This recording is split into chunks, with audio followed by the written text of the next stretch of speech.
that speaks to me as a person who doesn't have anyone who can tell them, you being dumb. Like, you need to be quiet. At a certain point, somewhere along the line, all the silly things that he said this year, someone needs to say, hey, you're wrong. He doesn't know that he's wrong. And that is absurd.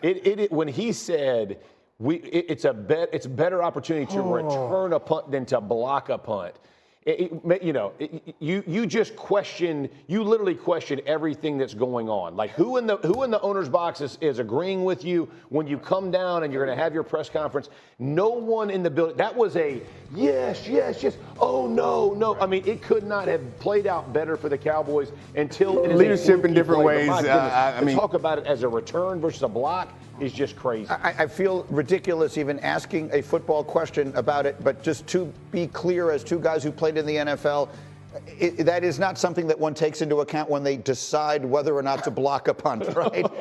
is whether we'd be better off simply receiving it. Yeah. It's so hard to block punts in the NFL. And normally when you block a punt, especially in the closing minutes of a tied game, it's a guaranteed win. You can think about it as a return. Essentially, you're getting a return all the way. You can think about it as an interception or a fumble. It's a real deal turnover. It's huge. No one's ever said, how dare you scoop up that fumble?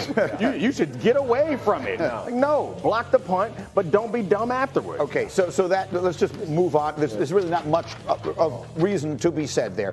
Let's get to the devastation in the aftermath from a Dallas perspective, because whether any of us believed it or not, they clearly believed they still had a chance. They were coming on. They had won a couple of games in a row. They were going into what felt like a winnable game last night against the Cincinnati team, and they lose in that fashion. You saw Micah Parsons walking off the field before the game was over. Yeah. Here was his comment after the game. I'm really soaked this one. This one hurt me more than any loss this year. Probably even worse than a playoff loss, to be honest. Because where we were going, how we were playing, playing good football. I'm going to sit on this, but, I have to find a way to keep these guys alive. So, I mean, I guess that's where they are now, right? Your season is hopelessly over. Not where they are. I mean, player, and when you lose in a fluky way that way, it does cut you deeper because all of the anticipation with the block went to this elation. Although it's so brief, as a player, you feel that momentum and you feel the excitement, and even the chance that Chase takes that thing and catches it and goes score. There are a lot of opportunities, and it is a devastating way. And here's where you're really going to see the salt of the players, because when it really doesn't matter for playoffs, do they show up with the same type of attitude, of practice ability, of game, intensity, all of those things. It's a really hard game to play. It's a hard game to practice through the course of the year. You need to be able to motivate your players and have everybody on the same accord. There's an easy message when a week ago for them, look, we can do something that no one's ever done before. We can do the impossible. That's an easy way to motivate your team. It gets real hard to motivate those players now when it actually is impossible. There's nothing for the team to play for, but you have to find a way to motivate individuals to play. I think the way they've been playing, though, speaks to the possibility they could keep it going, right? I mean, they're shorthanded. Their quarterback is up there watching from the box, right? Their Hall of Fame offensive lineman, Zach Martin, misses this game, going to miss the rest of the year. So, and that yet they're still in it, right? They still have a chance to win, and I think they can build on that. I just think it's a tough. When you're shorthanded, it feels like, in spite of it all, we had a chance to win that game, and it just got taken from us right at the end by something dumb. I think that hurts. But I think it speaks well of the players in that locker room and of the coaching staff that they're playing this hard at this time of year after everything that's happened. Well, we have said many times that we felt that the Cowboys, not this year, but in recent years, had sort of wasted opportunities. They had rosters good enough to accomplish something and didn't do it. I think it is also reasonable to say that the Cincinnati Bengals have wasted one of the greatest seasons that we've ever seen a quarterback have. And we can put the full screen up here. This time it's A13 on the year that Joe Burrow is having. Again, he threw for 369 and 3 touchdowns last night. Joe Burrow, yesterday was his 4th consecutive game of 300 yards passing and 3 touchdowns. The only quarterbacks who've ever done that, you're talking about the entire history of the league going back to the merger, so that's 54 years. Steve Young did it, Patrick Mahomes did it, Peyton Manning did it. Look at the records those teams had. How does one explain? Look, I mean, we all know the answer is because their defense is literally that bad. It is. But where do they go from here? If you're the Bengals, you had Super Bowl aspirations before the season began. Burrow has been brilliant. Chase has been unbelievable. Trey Hendrickson leads the league in sacks. Where do they go from here?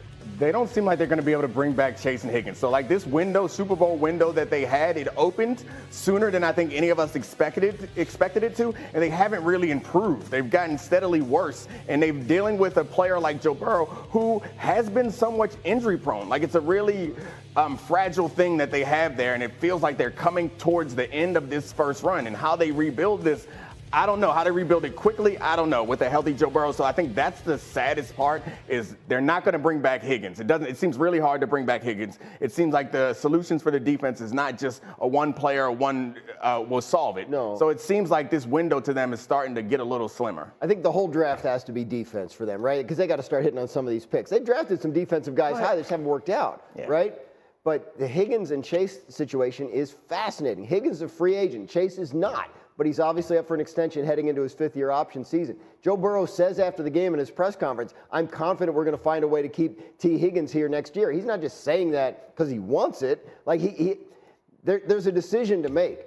If you don't want to pay Jamar Chase more money than any other receiver in the league, then you're going to have to trade him, and you're going to definitely have to sign T. Higgins. If you're going to let T. Higgins walk, you have to lock up Jamar Chase at that money, because that's what it's going to cost. And then after that, you got to rebuild a defense. They got a lot to do. Very quickly, when we talk about coaching jobs that could come open, should we be looking at Cincinnati? I don't think that one comes open. I would be surprised by that one, given the history of that organization. The two coaches last night, either, neither, or both back. Mike McCarthy in Dallas, Zach Taylor in Cincinnati. Say one of them's back. One of them's back, and I'll let you hedge and not tell me necessarily which one it is. All right, we'll pause there, because obviously the game last night, it goes the way that it goes. Welcome to John Crowder's show.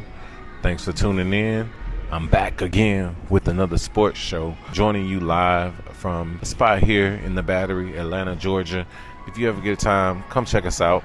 Want to make sure you understand that if you want to see some of the most up-to-date clips, shows, Stephen A. Smith, First Take, Pat McAfee, go ahead and tune in. Every day we're dropping clips and even live shows. So take the time to go ahead, like, subscribe, and even share this content. We're going to be pushing out a lot of content to you free. And also we're going to be giving away live tickets to sporting events. And we'll be live on set at the NCAA Championship, the Final Four. And also we'll be live at the Super Bowl this year. So if you want to win free tickets, make sure you like and subscribe and stay tuned. Put the alert bell on. We're going to keep you up to date with NFL, MLB, soccer, baseball, hockey, all sports, and even giving you free picks on parlays that we hit very often. So go ahead and stay locked in, because if you blink, you'll miss it. Again, I'm John Crowder, and thanks for tuning in. What are some of the most iconic sports for you as far as moments? One of the most iconic sports moments for me was definitely when the Falcons lost the Super Bowl. Even though I'm a Falcons fan, it was heartbreaking, but it was definitely memorable. So that was one of the most memorable, ugliest moments for me as a sports fan. Go ahead and drop in the chat what your most memorable moment in sports was, and we'll be sure to comment and respond to that. One other thing, we definitely want to let you know that we do have sports picks, and we will be putting them in the chat. Our sports picks come with a lot of knowledge, a lot of historical data, and just a lot of professionalism. So if you want to start hitting some of those bets, make sure you follow our picks, and we'd definitely like to help you out on that. All right, this channel is completely free. We don't have any sponsors, so make sure you like, subscribe, and share this to get more content like this and to help us put out more content.